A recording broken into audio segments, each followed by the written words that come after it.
Hi everyone, welcome back to the channel and the final episode on the rebuild of my wife's Audi A3. In this episode we are going to tackle spraying the bonnet, the biggest panel I've ever sprayed before, so we'll see how I get on with that. I've got a whole new batch of paint, so hopefully the colour match on that is what it needs to be, and if that's the case we're also going to respray the wing. Other things we need to do is get a service done, so I've got like spark plugs, all the filters, oil, everything we need for that to do the service on it. I've got an Aircon Regas kit, and we've got a new diagnostic tool to try out later, so stay tuned, see how we get on with that. And most importantly, at the end, we've got to get this car over for MOT. So stay tuned, hope you enjoy the content. Remember, if you do enjoy it, hit that subscribe button, hit that thumbs up button. Let's get on with it and get this car finished.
Okay, so I've refitted the bonnet after we sprayed it. There was quite a lot of orange peel. There's some defects and stuff. Can't bear the paint match on this wing because this is the wing that's the wrong colour. So what I've started to do is just flat everything back. So 2,500 and 3,000 grit. I've got some pads there on the polishing machines with some sanding pads on. They're doing a really good job. I'm just going to keep going at it, get it back, and I don't know if when you see the light on it there, whether it will come up on camera, you can still see some defects in that which we need to get out. I'm just taking it easy, cutting it back nice and slowly. So I can't find my microfiber cutting pad, so I've decided to switch to a 3M heavy cut pad with some heavy cut polish on there. So let's see how this goes.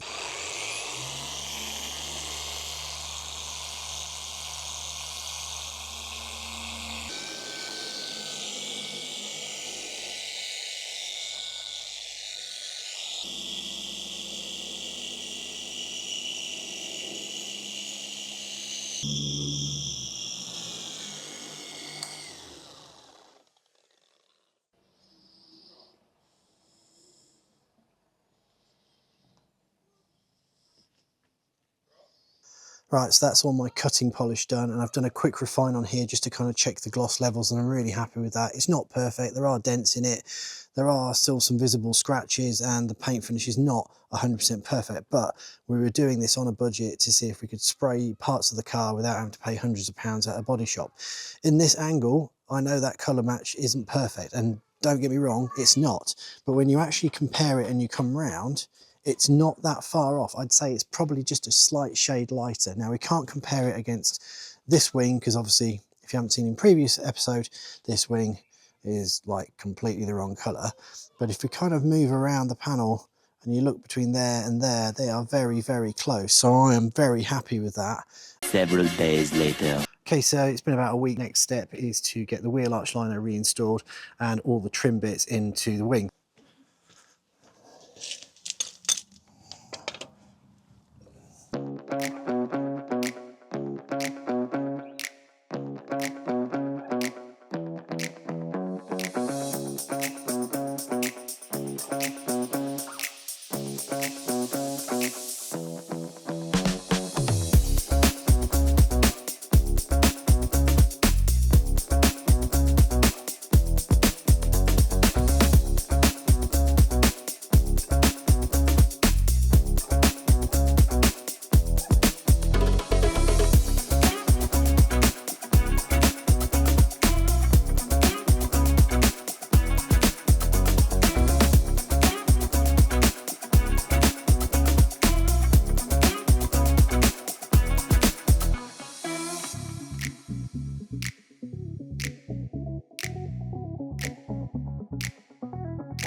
Right, so next thing we need to do is give this car a good service. I'm going to drop the under tray off before I put the wheel back on. It will just give me a bit more access.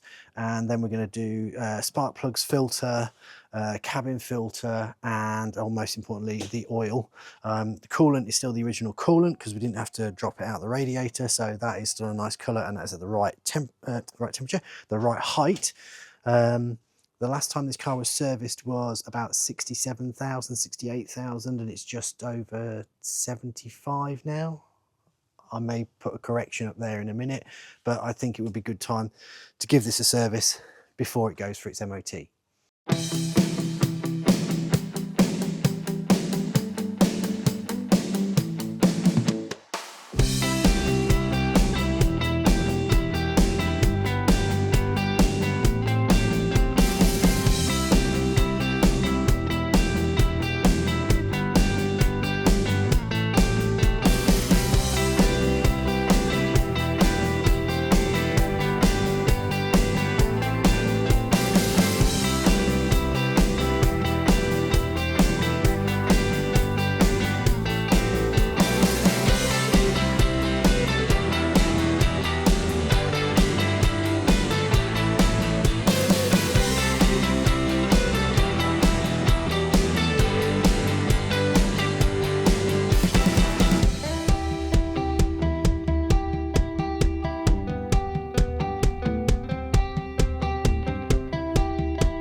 Right, so that's the engine all run up to temperature. It's been going for a good 10 minutes. I've just been getting all the bits and pieces ready. What we're going to do now is going to use my trusty oil extraction pump. And what we do, if you haven't seen me use this before, because I find it a lot cleaner and a lot easier to take the oil out rather than to dump it all out into a container underneath the car. This one I can just extract it straight out, and then it will also give me a nice handy measurement on the side so I know how much I've actually taken out of the car, and then we'll obviously put the brand new oil back in after we've changed the filter. So this is dead simple. Take out your dipstick, and then we've basically got the tube here, which we can choose various different tubes I've got in the kit. I like to try and go something not massive, something like that. That goes down in the hole, and you can feel when it's touching the bottom of the sump. Connect it to that end, and then take off your oil filler cap, otherwise it will build a vacuum up and you won't extract any oil.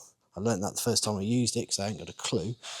And then make sure that that's in properly, and then just pump. And as you can see, straight away, because the oil's nice and warm and a lot runnier than normal, when this builds up a vacuum, we have to stop pumping, just about there. There we go. And we'll leave that now, come back to it in what, 10 minutes? And that should be empty. Right, so it's stopped draining and we have, just spin this round so I can see the numbers. We've got bang on 4 litres, which is exactly what this engine takes. So we know we've got the majority of it out. There will probably still be a little bit in the oil filter. So let's get that off and then get the new bits on. So also one thing very important to remember when you're doing this and you're using that pump system is make sure the car's as flat as possible so that basically the oil sits level in the bottom of the sump.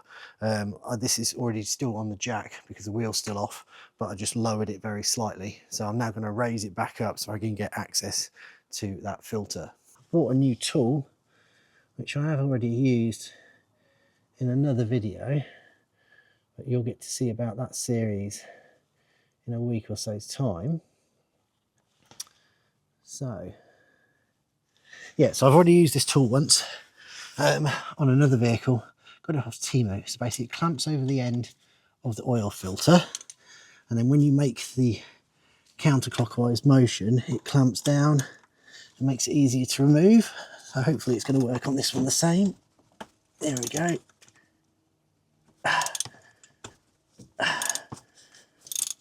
There we go, finger tight. And some genius decided to put a sensor directly in front of it. So that obviously makes it really easy for me to get out. Here we go. So we'll let that drain and then we'll get a rag, clean up the surface here. I'll blast that over with some brake cleaner when I've got the new filter on. So let's get a bit of oil on the ring.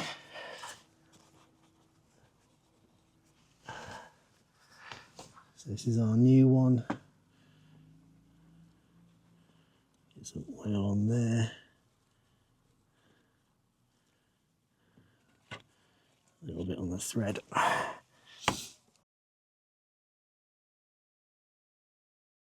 Bear in mind, you do not need to over tighten these. Hand tight has never failed me, he says, now jinxing it. Blast some brake cleaner.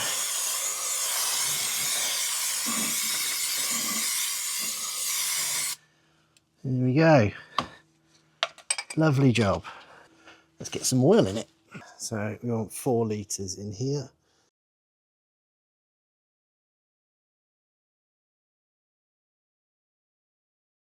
Give it a couple of minutes and then fire it up. Right, so the under tray's back on. Let's get the wheel back on, get it lowered down and start it up and make sure everything's okay.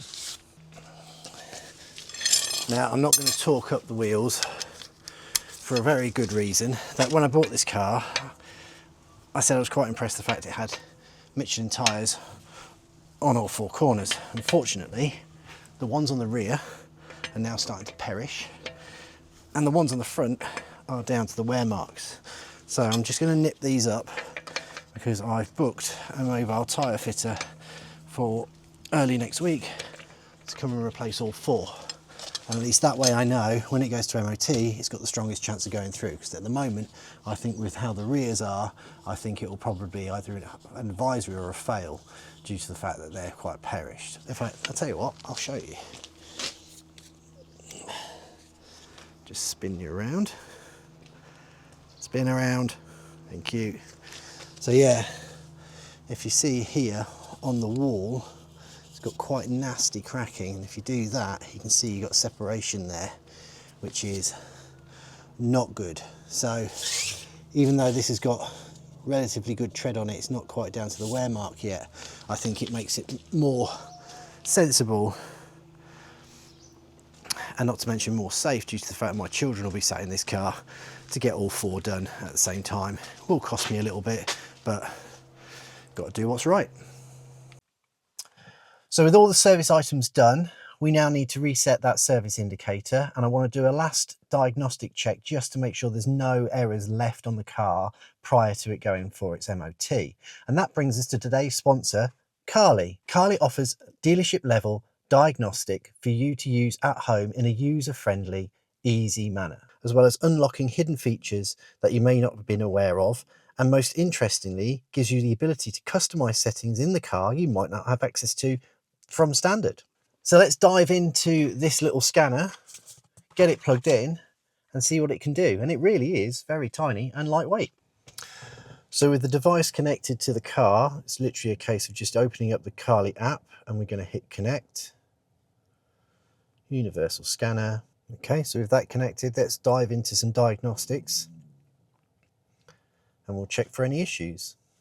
So looking at the health status, the overall is bad. Now, I think most of these issues are going to be because I took the battery off so I could remove the door and refit that bit of trim. Right, so with all those errors, the first thing I'm going to do is just clear it and see if any of them come back, because I think most of these are going to be battery related. So we'll do clear the issues, let that run through. Okay, so it's cleared all of those. What we're going to do now is we're going to close that down. And then what I'm going to do is turn off the ignition. Just give it a second. Still coming up saying inspection due. We'll get to that in a second. All right, turn it back on. Okay, and I'm just going to recheck for any issues again. So I'll let it run through that scan and see if it's picked up anything new.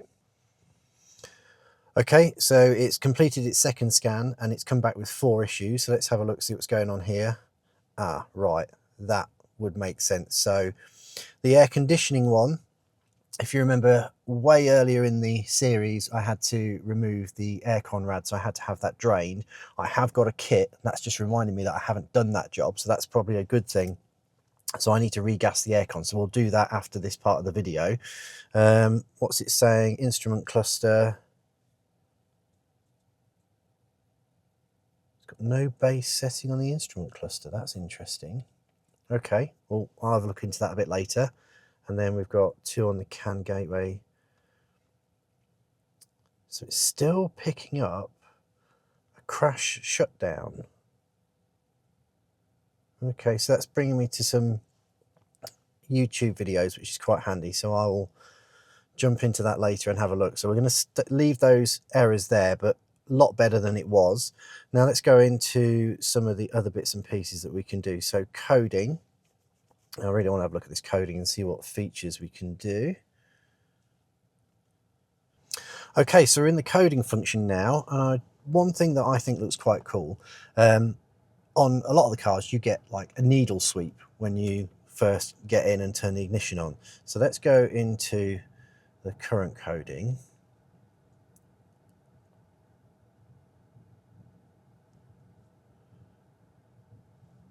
And we can go into needle sweep, turn that on. Let's see what other ones we've got in here. Startup logo. I'm guessing that's if you've got different variants like an S3 or an RS3. Lap timer, we can switch that on. I don't think Katie will be doing any laps in this. Display battery charge status. That's quite cool. Let's turn that on as well. Distance and units. Oh, it's tempting to put a speed warning on at 30 miles an hour just to wind her up, but I won't do that. So let's code the car with those 2 features. Oh, code anyway. Right, so now let me just move you over to here. So if we turn this off, and if I turn it back on, there we go, we get the needle sweep now. That's quite smart, I like that. Yes, that's quite a cool little feature, and there's loads of different things you can do in here. You can go in and you can set like the mirror to auto angle down when you put it into reverse. You can disable the start stop function. So it's got lots of functionality in there. I mean, I'd take too long to go through it all. So if we go back now, let's see what other things we can do. So we've done diagnostics. Vehicle status is still showing bad because we've got those errors.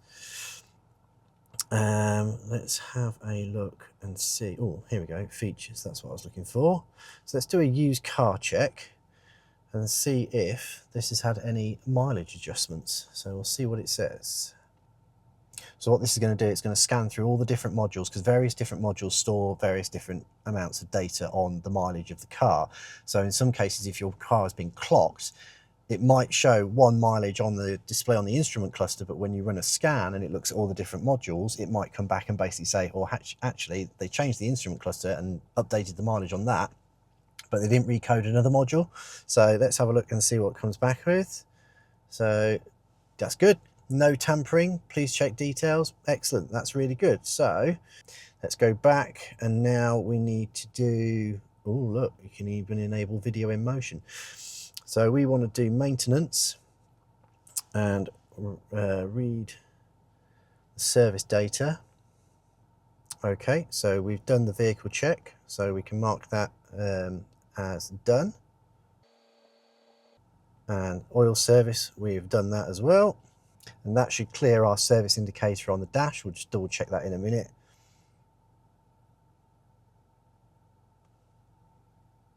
And there we go. So we've got 11 months left before this next oil service, and the next vehicle check is in 22 months. So I want to say a massive thank you to Carly for sponsoring today's video. For your chance to get one of these devices with a nice big discount on there, check out the link in my description and use my code to save yourself 15% when you purchase any of these devices. Okay, so I've bought this Aircon Regas kit because when I went for a quote to get the gas refilled, they were saying it's going to be like 150 quid, and I really don't want to spend that on it. I've used similar kits to this in the past, so it's quite straightforward. So we've got our tap, and if you see in there, there's a little pin that screws in and out. So we unscrew it all the way, so it's in the up position, and then you attach your can tightly to the pipe like that. So attach that to low pressure port and it will click into place. Set the AC to the coldest setting with the fan on full, and then we have to pierce the can.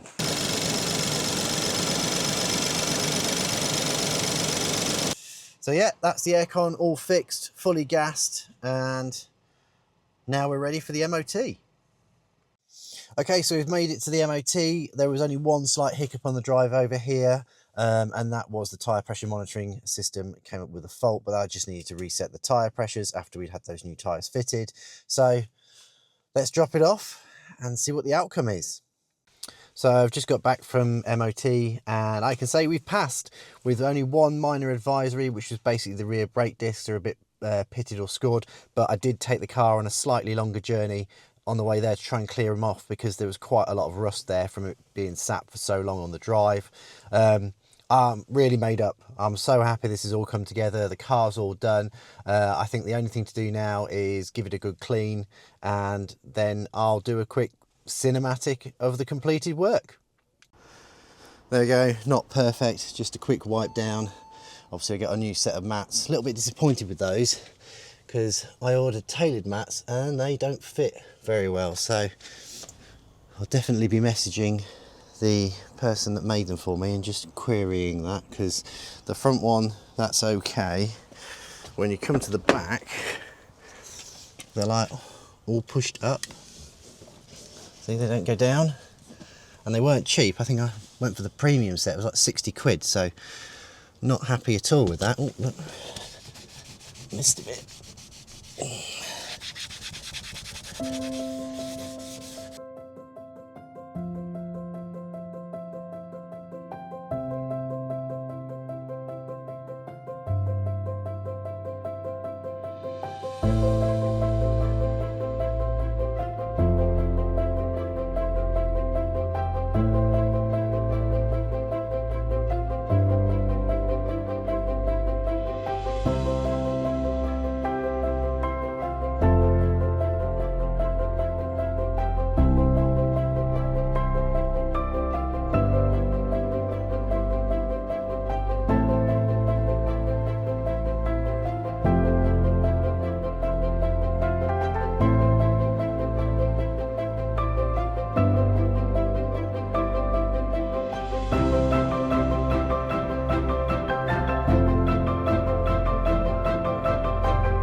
that brings us to the end of the Audi A3 series. As I said, there is going to be a new series dropping in the next 1 to 2 weeks, so keep an eye out for that. Best way to find out is to remember to subscribe, hit that bell icon so you get that notification when I drop a new video. Like it if you like the video, please share it on social media, and thanks again for watching. I'll catch you in the next one. Now, you honestly don't think I would end a video without telling you the total cost. Now, you probably can't read my handwriting, so I'm going to read this out. Let's work out how much we spent rebuilding that Audi A3. So, we bought the car for £4,510. That's including the Copart fees. Delivery from Josh was 60. The bonnet, and that's what took me the longest and delayed a lot of the video, waiting for one to come up at the right price, was £204 delivered. Bonnet hinges were £100. That included those actuators for the pedestrian protection. Windscreen was 60, and I did that through insurance, if anyone's questioning the cost. Radiator mount was £15. That was those two rubber grommets that sat either side of the radiator to hold it into the slam panel. Headlights, now these were, one of them was £230 and one of them was £300, but I listed the broken ones on eBay and actually got 50 quid back. So even if you've got damaged parts, it's worth sometimes just listing them on eBay. The other thing that I forgot to add on is I sold the original bonnet as well. I think I sold that for 50 quid, but I've not included that in the price. So I should have done, but we'll just knock 50 quid off at the end. So I'll just make a note there, minus 50. Slam panel, that was 105. The air intake box that sits at the top, that was 45. The airbag kit, now this was probably the single most expensive thing, but this was the seat belts, the curtain airbags, all the dashboard and everything. That came to £840. The bonnet cable was 25. The wing was 68. And the grille I got off Facebook Marketplace for £100. Paint was 120. Tyres, that's all 4 tyres, and I stressed that I looked around on quite a lot of different options, and Halford's Mobile Fit was by far the cheapest when you bought 4 tyres, so definitely have a look at them. And that came to 350 fitted on the driveway. The mats were £60, and again I'm going to go back to them with that fitment because I'm not overly happy with it. The service kits, the filters and the oil and everything came to 90. The brakes, the front discs and pads came to 85. MOT was 50, and then the aircon gas was 70, which brought our total to £7,437. However, we can knock 50 quid off that, so we'll call it 7,400, which I think is a really good price because I've looked online and the closest one I can find mileage, year and spec as a Cat N is selling for £9,500. So we've got £2,000 profit in that car if we go to sell it as it stands. But I say Katie will run that over the winter and into the new year. And then because we now have a new dog, we're probably going to have to change that. That'll be another build and something for you guys to watch. So thanks again for watching. Remember, like, subscribe and share the video, and we'll catch you in the new series which starts in the next 1 to 2 weeks.